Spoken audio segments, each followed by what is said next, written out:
Hello जय हिंद साथियों, स्वागत है आप सभी का सत्य एक्सीलेंट यूट्यूब चैनल पे। यदि आप आईटीआई सेकेंड ईयर के छात्र हैं, इलेक्ट्रीशियन थ्योरी के आज की डेट में एग्जाम देने जा रहे हैं या कभी भी आप एग्जाम देने जा रहे हैं, तो ये आपको मैं 50 क्वेश्चन दे रहा हूँ। इसको एक बार रट कर जरूर जाइएगा। मोस्ट इंपॉर्टेंट क्वेश्चन है और ये जो क्वेश्चन है मैंने यहाँ पर जो कवर किया है, ये पिछले जो एग्जाम में पूछे गए थे क्वेश्चन, वो क्वेश्चन है जो कि आपको यहाँ पर मैं आपको आज की डेट में बताने वाला हूँ। तो जितने भी छात्र आईटीआई का एग्जाम देने जा रहे हैं, इन सभी क्वेश्चनों को रट कर जाइएगा। तो चलिए आज क्वेश्चन हम स्टार्ट करते, सभी लोग ध्यान से देखिएगा। पहला क्वेश्चन इसमें है कि एमसीबी, ठीक है, ध्यान रखिएगा। जो आपका एमसीबी होता है, जिसको बोला जाता है मिनिएचर सर्किट ब्रेकर, इसमें पूछ रहा है कि खंभों की संख्या कितनी होती है। तो इसमें खंभों की संख्या 3 होती है, तो सी ऑप्शन सही होगा। ध्यान रखिएगा पहले क्वेश्चन में। अगले क्वेश्चन पे आते हैं, जिसमें पूछा गया है कि एसी को डीसी में खाली स्थान बदला जाता है, मतलब किस यंत्र के द्वारा बदला जाता है। तो रेक्टिफायर के द्वारा दोस्तों बदला जाता है एसी को डीसी में। ध्यान रखिएगा। बाकी आपको कंफ्यूजन करने के लिए यहाँ पर बहुत सारे ऑप्शन देखने को मिल जाते हैं, अल्टरनेटर, मोटर, ट्रांसफार्मर। तो आप सभी को मालूम है ट्रांसफार्मर ऐसा कुछ करता ही नहीं है, ना मोटर करता है ना अल्टरनेटर करता है, लेकिन रेक्टिफायर जो क्या करता है, एसी को डीसी में परिवर्तित करता है। तो हमारा डी ऑप्शन करेक्ट आंसर हो जाएगा। चलिए अगले क्वेश्चन को देखते हैं, क्वेश्चन 3 को। इसमें मैं दोस्तों 50 क्वेश्चन लेके आया हूं और इस वीडियो के डिस्क्रिप्शन में मैंने एक और लिंक दे रखा है, जिसमें मैंने 50 क्वेश्चन लेके आया हूं। तो टोटल 100 क्वेश्चन हो जाएंगे, जो कि 2 बार के एग्जाम में पूछे गए हैं। तो उसको भी देख लीजिएगा यदि आपको देखने की इच्छा होगी तो। नेक्स्ट क्वेश्चन पे आते हैं, जिसमें पूछा गया है कि फ्यूज वायर में प्रयुक्त होने वाली सामग्री खाली स्थान होनी चाहिए, तो किस प्रकार की होनी चाहिए। तो देखिए, फ्यूज की बात करें तो उसमें उच्च प्रतिरोधी और निम्न गलनांक होने चाहिए, मतलब कि ये हाई उसमें प्रतिरोध होना चाहिए और निम्न क्या होना चाहिए, गलनांक होना चाहिए। एक अच्छे फ्यूज वायर की यही गुणवत्ता होती है, इसको नोट कर लीजिएगा। तो ये आपका सही हो जाता है, सी ऑप्शन बिल्कुल करेक्ट आंसर मिला लीजिएगा। आगे बढ़ते हैं नेक्स्ट क्वेश्चन पे, क्वेश्चन 4 पे, जिसमें पूछा गया है कि बुकोज रिले का आमतौर पर खाली स्थान सुरक्षा के लिए प्रयोग किया जाता है। तो बुकोज रिले का सभी को मालूम है, ट्रांसफार्मर में इसका प्रयोग किया जाता है, जो कि ट्रांसफार्मर में आपका सी दिया गया है। ये आपका क्वेश्चन के अनुसार सी ऑप्शन करेक्ट आंसर हो जाता है। आइए अगले क्वेश्चन पे आते हैं। अगले क्वेश्चन में पूछा गया है कि एमसीबी का विस्तारित रूप क्या है, जो कि मैंने आपको क्वेश्चन नंबर 1 में ही बता दिया था कि एमसीबी का पूरा नाम होता है मिनिएचर सर्किट ब्रेकर। और इसमें जो हमारा मैच कर रहा है ऑप्शन नंबर ए मैच कर रहा है, तो हम ए ऑप्शन करेक्ट आंसर मारेंगे। आइए अगले क्वेश्चन पे आते हैं, जिसमें पूछा गया है कि निम्न में से कौन फ्यूज का प्रकार नहीं है, एचआरसी या सेमिक इनक्लोज्ड रिवायरेबल या सिरेमिक या उपरोक्त में से कोई नहीं। इसमें आपका सही हो जाता है ऑप्शन नंबर सी, जिसको सिरेमिक के नाम से जाना जाता है। सी ऑप्शन करेक्ट आंसर हो जाएगा। चलिए अगले क्वेश्चन को देखते हैं, जिसमें क्वेश्चन में पूछा गया है कि फ्यूज की रेटिंग हमेशा खाली स्थान में दिखाई जाती है, मतलब कि फ्यूज की रेटिंग किस में की जाती है। तो वोल्टेज की, तो यहाँ पर वोल्ट के वोल्टेज हो जाएगा, एम्पियर आपका धारा का हो जाएगा, और एम्पियर वोल्ट यहाँ पर दिया गया और एम्पियर यहाँ पर घंटा दिया गया है। इसमें आपका सही हो जाता है बी, जो कि फ्यूज की रेटिंग किस में दिया जाता है, एम्पियर में दिया गया है। इसको नोट कर लीजिएगा, ये आपका मोस्ट इंपॉर्टेंट है, ठीक है। चलिए अगले क्वेश्चन को देखते हैं। अगले क्वेश्चन में पूछा गया है यहाँ पर कि फ्यूज खाली स्थान होता है, मतलब किस प्रकार का होता है। पहले यहाँ पर ऑप्शन दिया गया कि हमेशा श्रेणी क्रम में सर्किट में जुड़ा होता है, या हमेशा समांतर क्रम में सर्किट से जुड़ा होता है, या समानांतर पर श्रेणी क्रम में सर्किट से जुड़ा होता है, या समानांतर पर समांतर क्रम में सर्किट में जुड़ा होता है।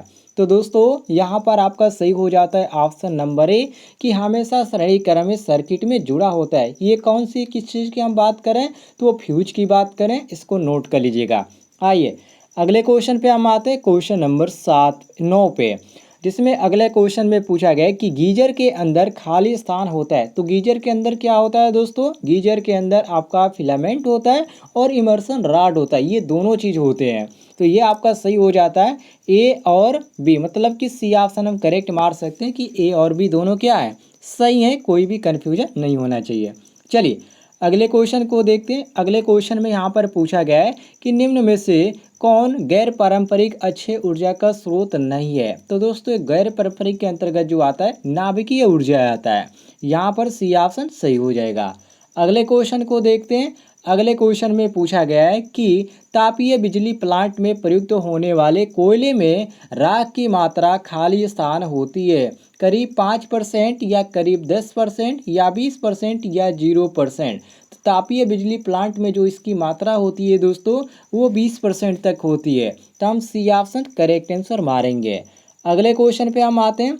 अगले क्वेश्चन में पूछा गया है कि किसी थर्मल पावर प्लांट की दक्षता अर्थात इफिशियंसी करीब खाली स्थान होती है, मतलब कितने प्रतिशत होती है। इसमें प्रतिशत की बात करें तो लगभग 35% मानी जाती है। हर एक बुक में आपको इतना ही देखने को मिल जाएगा।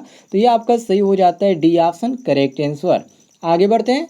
अगले क्वेश्चन में पूछा गया यहाँ पर कि निम्न में कौन सा ऊर्जा का पारंपरिक स्रोत है, कोयला का, सौर या छोटी जल योजना या पवन। तो गैर पारंपरिक का नहीं पूछ रहा है यहाँ पर, बस यहाँ पर पूछ रहा है कि पारंपरिक ऊर्जा का। तो पारंपरिक ऊर्जा के लिए यहाँ पर मारेंगे ए ऑप्शन, बिल्कुल करेक्ट आंसर। गैर पारंपरिक के पूछा जाता है तो हम सौर भी मारते हैं, छोटी जल योजना भी मारते हैं और पवन भी पूछते हैं। ठीक है, तो ये आपका सही हो जाता है ए ऑप्शन करेक्ट आंसर। अगले क्वेश्चन को देखते हैं।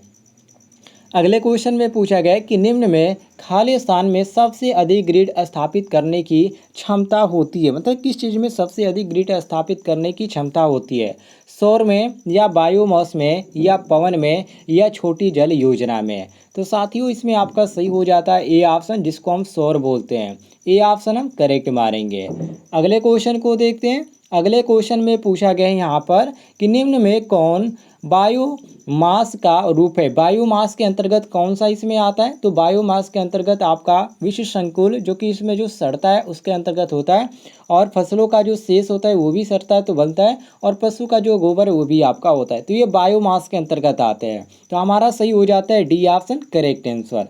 नेक्स्ट क्वेश्चन को देखते हैं। नेक्स्ट क्वेश्चन में यहाँ पर पूछा गया है कि थर्मल पावर प्लांट में कूलिंग टावर का प्रयोग खाली स्थान के लिए किया जाता है। जो कूलिंग टावर होता है उसका प्रयोग किस लिए किया जाता है साथियों, तो इसमें इसका प्रयोग किया जाता है जो वाष्प होता है उसको ठंडे पानी का प्रयोग करके कंडेंसर में इसका ज़्यादातर होता है, मतलब कि घनीभूत होने वाले जो वाष्प होते हैं उसके लिए ठंडे पानी का प्रयोग करके कंडेंसर में इसका प्रयोग किया जाता है। ठीक है, ध्यान रखिएगा। तो ये आपका सही हो जाता है सी ऑप्शन। अगले क्वेश्चन को देखते हैं। अगले क्वेश्चन में पूछा गया यहाँ पर कि गैस टरबाइन का व्यापक रूप से खाली स्थान में प्रयोग किया जाता है, मतलब किस चीज़ में प्रयोग किया जाता है।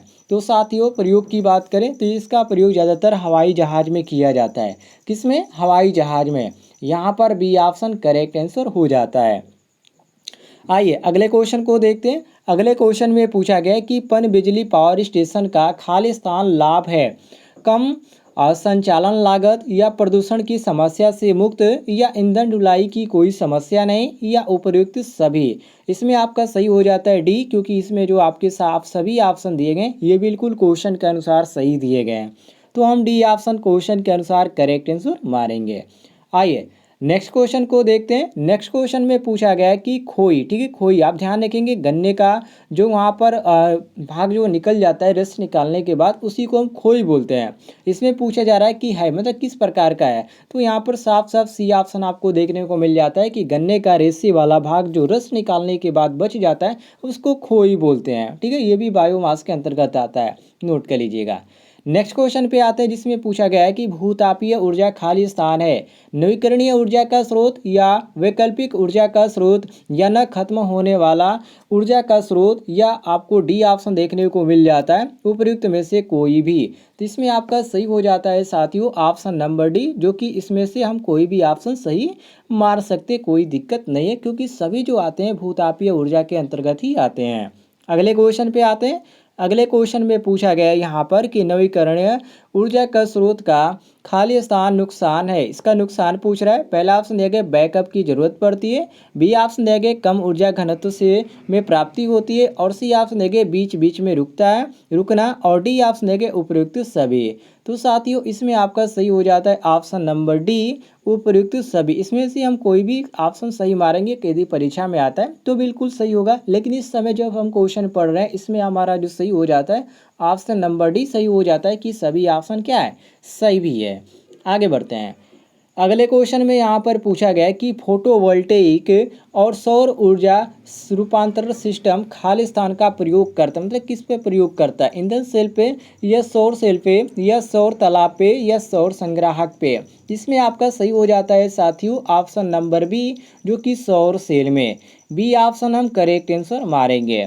नेक्स्ट क्वेश्चन को देखते हैं। नेक्स्ट क्वेश्चन में यहाँ पर पूछा गया है कि कौन पावर प्लांट खतरनाक वातावरणीय प्रदूषण समस्या से मुक्त है, जैसे कि थर्मल पावर प्लांट, नाभिकीय पावर प्लांट या पवन पावर प्लांट या उपयुक्त में से कोई नहीं।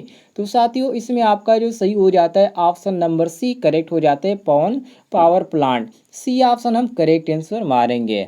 नेक्स्ट क्वेश्चन को देखते हैं। नेक्स्ट क्वेश्चन में यहाँ पर पूछा गया है कि क्षैतिज एक्सिस और ऊर्ध्वाधर एक्सिस खाली स्थान के प्रकार है, न्यूक्लियर रिएक्टर के या विंडमिल अर्थात पवन चक्की के या बायोमास रिएक्टर के या सौर सेल के। तो साथियों इसमें आपका जो सही हो जाता है ऑप्शन नंबर बी सही हो जाता है, विंडमिल अर्थात पवन चक्की के। ये किसके प्रकार हैं, ऊर्ध्वाधर एक्सिस, तो ये आपका पवन चक्की के प्रकार है। ध्यान रखिएगा ऊर्ध्वाधर एक्सिस और जो क्षैतिज एक्सिस होते हैं ये पवन चक्की के ही दो प्रकार हैं, नोट कर लीजिएगा इसको। आइए अगले क्वेश्चन पे हम आते हैं। अगले क्वेश्चन में पूछा गया है कि ईंधन सेल में विद्युत ऊर्जा खाली स्थान से उत्पन्न की जा होती है, मतलब किस चीज़ से उत्पन्न होती है ईंधन सेल में विद्युत जो ऊर्जा होती है। तो दोस्तों ये जो उत्पन्न होती है उसको हम बोलते हैं हाइड्रोजन और ऑक्सीजन की प्रक्रिया, मतलब कि हाइड्रोजन के और ऑक्सीजन जो होते हैं इन दोनों की प्रक्रिया से ही हमारा क्या होता है, ईंधन सेल में विद्युत ऊर्जा उत्पन्न होती है। तो हमारा ए ऑप्शन करेक्ट आंसर हो जाएगा। नेक्स्ट क्वेश्चन को देखते हैं। नेक्स्ट क्वेश्चन में पूछा गया है कि उबलते जल के रिएक्टर और जल दबाव वाले रिएक्टर खाली स्थान है, नाभिकीय रिएक्टर या सौर रिएक्टर या ओटीआईसी या बायोगैस रिएक्टर, या आपको अदर अदर ऑप्शन देखने को मिल जाता है। लेकिन साथियों यहाँ पर हमारा सही हो जाता है ऑप्शन नंबर ए, नाभिकीय रिएक्टर। ए ऑप्शन हम करेक्ट आंसर मारेंगे। आइए अगले क्वेश्चन पे आते हैं। अगले क्वेश्चन में पूछा गया कि लिग्नाइट, बिटुमिनस और अंथ्रासाइट खाली स्थान के अलग अलग प्रकार हैं, नाभिकीय ईंधन के या कोयला के या प्राकृतिक गैस के या बायोगैस के। तो साथियों इसमें आपका सही हो जाता है ऑप्शन नंबर बी, जिसको कोयला बोला जाता है। ये किसके अंथ्रासाइड जो होते हैं ये किसके अलग अलग प्रकार हैं, तो कोयला के ही आपके अलग अलग प्रकार हैं। आपने इसमें फिजिक्स में पढ़ा होगा लिग्नाइट, बिटुमिनस और अंथ्रासाइड ये कोयला के अंतर्गत ही आते हैं और ये कोयला के 3 प्रकार हैं, इसको भी आप नोट कर लीजिएगा। आइए अगले क्वेश्चन को देखते हैं। अगले क्वेश्चन में पूछा गया कि विद्युत पारेषण का उद्देश्य खाली स्थान है, पारेषण सिस्टम आवश्यक रूप से कम लाइन लॉस के साथ अधिक दक्ष होना चाहिए, या पारेषण लाइन का वोल्टेज रेगुलेशन जरूर शून्य हो या न्यूनतम होना चाहिए, या ए व बी दोनों, या उपयुक्त में से कोई भी नहीं। जिसमें आपका सही हो जाता है साथियों ऑप्शन नंबर सी, जिसको बोलते हैं ए व बी दोनों। तो हम सी ऑप्शन क्वेश्चन के अनुसार करेक्ट आंसर मारेंगे, सभी लोग रट लीजिएगा। आइए नेक्स्ट क्वेश्चन पे हम आते हैं।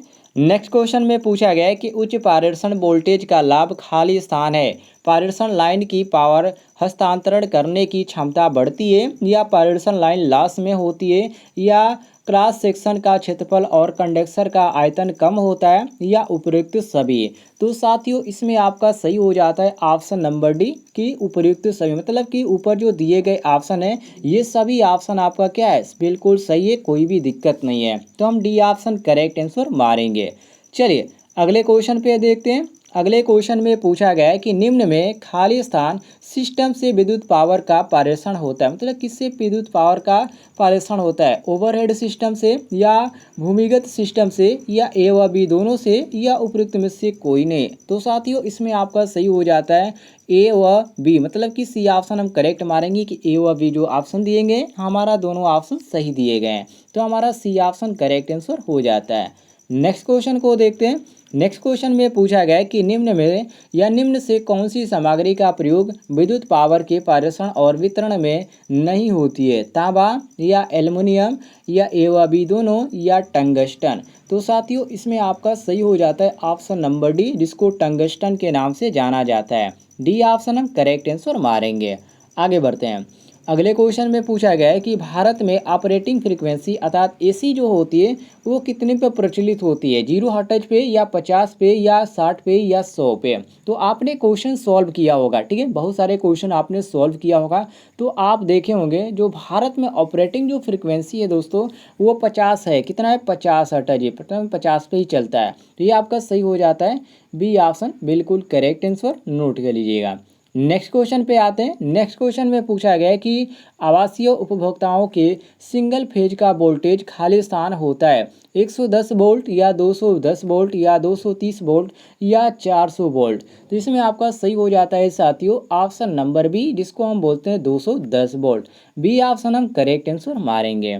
आइए अगले क्वेश्चन को देखते हैं। अगले क्वेश्चन में पूछा गया है कि मुख्य तौर पर ओवरहेड लाइन के कंडक्टर खालिस्तान होते हैं, ठोस होते हैं या रेशेदार होते हैं या खोखला होता है या इनमें से कोई नहीं। तो साथियों इसमें आपका सही हो जाता है ए ऑप्शन, जो कि क्या होते हैं? ठोस होते हैं। तो हम ए ऑप्शन क्वेश्चन के अनुसार करेक्ट आंसर मारेंगे।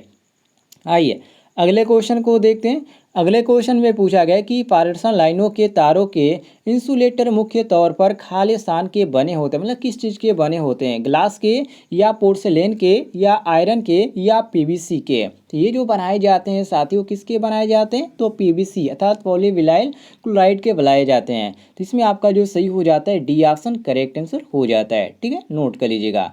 अगले क्वेश्चन को देखते हैं। अगले क्वेश्चन में पूछा गया है कि निम्न में से कौन सी त्रुटि अधिकांशतः केबल में पाई जाती है? तो सबसे ज़्यादा जो त्रुटि पाई जाती है साथियों वो सभी, मतलब कि यहाँ पर सभी ऑप्शन यहाँ पर सही है। जैसे कि आप पढ़ सकते हैं क्रॉस और शॉर्ट सर्किट त्रुटि, ओपन सर्किट त्रुटि, केबल इंसुलेशन का टूटना। तो ये सभी जो प्रॉब्लम देखने को मिलती है आपको केबल में देखने को मिल जाती है। और यही क्वेश्चन हमसे पूछा भी गया कि केबल में पाई कौन सी त्रुटि जाती है। तो सभी यहाँ पर त्रुटियाँ पाई जाती है अलग अलग कंडीशन में। तो हमारा जो सही हो जाता है ऑप्शन नंबर डी बिल्कुल करेक्ट आंसर हो जाता है। आइए नेक्स्ट क्वेश्चन को देखते हैं। इसमें पूछा गया है कि निम्न में कौन सा इंसुलेशन केबल में प्रयोग होता है? वर्निश कैरिबल, यहाँ पर रबर और पेपर और ये सभी दिया गया। तो इसमें आपका सही हो जाता है साथियों ऑप्शन नंबर डी, जिसको बोलते हैं वर्निश कैप्रिक और रबर और पेपर। मतलब कि ये सभी ऑप्शन हमारा क्या है? सही है, बिल्कुल करेक्ट आंसर हो जाता है। आइए अगले क्वेश्चन को देखते हैं जिसमें पूछा गया केबल के ऊपर वेंडिंग में खाली स्थान होता है हेरिस क्लॉथ या जूट या एवं बी दोनों या उपयुक्त में से कोई नहीं। तो इसमें आपका सही हो जाता है ऑप्शन नंबर डी, अर्थात इसमें से हमारा कोई भी ऑप्शन जो है सही नहीं है, इसलिए हम डी ऑप्शन करेक्ट मारेंगे, उपयुक्त में से कोई नहीं। डी ऑप्शन करेक्ट आंसर हो जाएगा। चलिए अगले क्वेश्चन को देखते हैं जिसमें पूछा गया है कि केबल के इंसुलेटिंग सामग्री खाली स्थान होनी चाहिए, अपभेदीय होनी चाहिए या अज्वलनशील होनी चाहिए या गैर नमीदार होनी चाहिए या ये सभी गुण। इसमें आपका सही हो जाता है option number D correct answer की ये सभी गुण होनी चाहिए। तो हम डी ऑप्शन क्वेश्चन के अनुसार करेक्ट आंसर मारेंगे। चलिए अगले क्वेश्चन को देखते हैं जिसमें पूछा गया है कि केबल में धात्विक आवरण के तुरंत बाद खाली स्थान कर दिया जाता है, मतलब क्या कर दिया जाता है? अर्थिंग कनेक्शन या वेंडिंग या आर्मरिंग या उपयुक्त में से कोई नहीं। जिसमें आपका सही हो जाता है बी ऑप्शन, जिसको हम वेल्डिंग बोलते हैं। तो हमारा बी ऑप्शन करेक्ट आंसर हो जाता है। चलिए नेक्स्ट क्वेश्चन को देखते हैं जिसमें पूछा गया है कि कम तनाव वाले केबल का सामान्य रूप से खाली स्थान वोल्टेज तक में प्रयोग किया जाता है। यहाँ पर दिया गया 200 वोल्ट और यहाँ पर 500 और यहाँ पर 700 वोल्ट और यहाँ पर 1000 वोल्ट दिया गया है। तो इसमें आपका सही हो जाता है साथियों ऑप्शन नंबर डी, जिसको 1000 वोल्ट के नाम से जाना जाता है। हम मारेंगे यहाँ पर D option correct answer, D option correct हो जाएगा। आगे बढ़ते हैं अगले क्वेश्चन को। अगले क्वेश्चन पर देखते हैं जिसमें पूछा गया कि केबल में सामान्य तौर पर दोषपूर्ण स्थान की पहचान खाली स्थान की तुलना में की जाती है, कंडक्टर के प्रतिरोध की या कंडक्टर के प्रेरण से या इंसुलेटर के कंडक्टर की धारिता से या उपयुक्त सभी मापदंड। तो इसमें आपका सही हो जाता है साथियों ऑप्शन नंबर डी कि उपयुक्त सभी मापदंड, सभी के अनुसार हम क्या करते हैं? इसका तुलना करते हैं, कंपेरिजन करते हैं। तो हमारा डी ऑप्शन करेक्ट आंसर हो जाता है। आइए अगले क्वेश्चन को देखते हैं, जिसमें पूछा गया है कि भूमिगत केबल खाली स्थान के लिए उचित गहराई में बिछाए जाते हैं। मतलब किस के अंतर्गत ये उचित गहराई में बिछाए जाते हैं? तापमान के तनाव को कम करने के लिए, या मिट्टी के हटने से आसानी से अनर्थ होने से बचाने के लिए, या गुजरते वाहनों के कंपन या शॉक के प्रभाव को कम करने के लिए, या उपयुक्त सभी कारणों से। तो इसमें आपका सही हो जाता है साथियों ऑप्शन नंबर डी कि ये सभी कारणों के कारण क्या किए जाते हैं, उचित गहराई में बिछाए जाते हैं, ताकि केबल में कोई भी फॉल्ट ना हो, कोई भी दिक्कत ना हो। तो हम डी ऑप्शन करेक्ट आंसर मारेंगे। आगे बढ़ते हैं, अगले क्वेश्चन पे आते हैं, जिसमें पूछा गया है कि केबल का इंसुलेशन खाली स्थान के साथ घटता है। मतलब किसके साथ घटता है? इंसुलेशन की लंबाई के बढ़ने से, या इंसुलेशन की लंबाई घटने से, या ए व बी दोनों, या उपयुक्त में से कोई नहीं।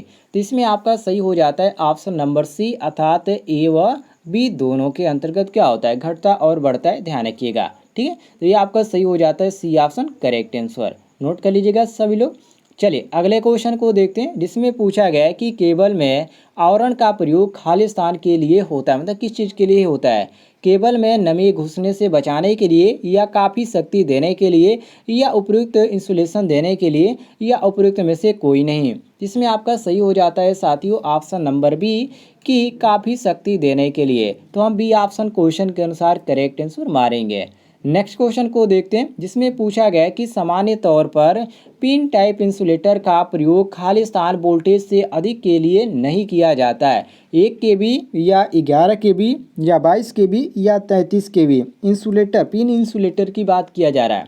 तो पिन इंसुलेटर का साथियों जो प्रयोग किया जाता है 33 kV से अधिक के लिए नहीं किया जाता है, ध्यान रखिएगा। मोस्ट इंपॉर्टेंट ये आपका है, तो आपका सही हो जाता है डी ऑप्शन करेक्ट आंसर।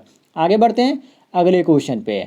अगले क्वेश्चन में पूछा गया है कि स्ट्रेन टाइप इंसुलेटर का प्रयोग खाली स्थान के लिए होता है, पूर्ण अंत के लिए, 11 kV से कम लो वोल्टेज पर लाइन के लिए, या तेज मोड के लिए, या उपयुक्त सभी। तो इसमें आपका सही हो जाता है ऑप्शन नंबर बी कि 11 kV से कम लो वोल्टेज लाइन के लिए।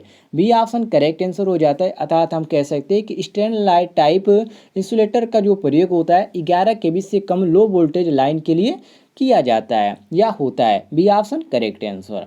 चलिए अगले क्वेश्चन को देखते हैं, जिसमें पूछा गया है कि इंसुलेटर का सेफ्टी फैक्टर खाली स्थान का अनुपात है फ्लैश ओवर वोल्टेज से पंचर शक्ति का, या अदर आपको ऑप्शन देखने को मिल जाता है। लेकिन इसमें आपका सही हो जाता है बी ऑप्शन, जिसको बोलते हैं पंचर शक्ति से flash over voltage. B option हमारा करेक्ट आंसर हो जाएगा। आगे बढ़ते हैं अगले क्वेश्चन पे। अगले क्वेश्चन में यहाँ पर पूछा गया है कि पावर फैक्टर में खाली स्थान सुधार किया जा सकता है। मतलब कि पावर जो फैक्टर होता है उसमें हम कैसे सुधार कर सकते हैं। तो देखिए दोस्तों, पावर फैक्टर में सुधारने की बहुत सारी विधियाँ होती हैं, जैसे कि स्टैटिक कैपेसिटर के द्वारा, सिंक्रोनस कंडेंसर के द्वारा, फिर एडवांसर के द्वारा, या और भी बहुत सारी विधियाँ होती हैं। तो इसमें हम करेक्ट मारेंगे डी ऑप्शन, क्योंकि सभी जो ऑप्शन यहाँ पर दिए गए हैं जो मैं आपको बताया हूँ, तो डी ऑप्शन हमारा करेक्ट आंसर हो जाएगा। और ये रहा आज का लास्ट क्वेश्चन, जिसमें पूछा गया है कि उर्वरक और बिजली दोनों से मिलते हैं। मतलब कि ये क्या चीज़ मिलते हैं? तो बायो गैस प्लांट मिलते हैं दोस्तों, क्योंकि ये जो बायोमास के अंतर्गत आता है उर्वरक। ठीक है, तो ये आपका सही हो जाता है सी ऑप्शन करेक्ट आंसर। उम्मीद है आपको आज का क्वेश्चन पसंद आया होगा। पसंद आएगा तो वीडियो पर लाइक कीजिएगा और ज़्यादा से ज़्यादा शेयर कीजिएगा।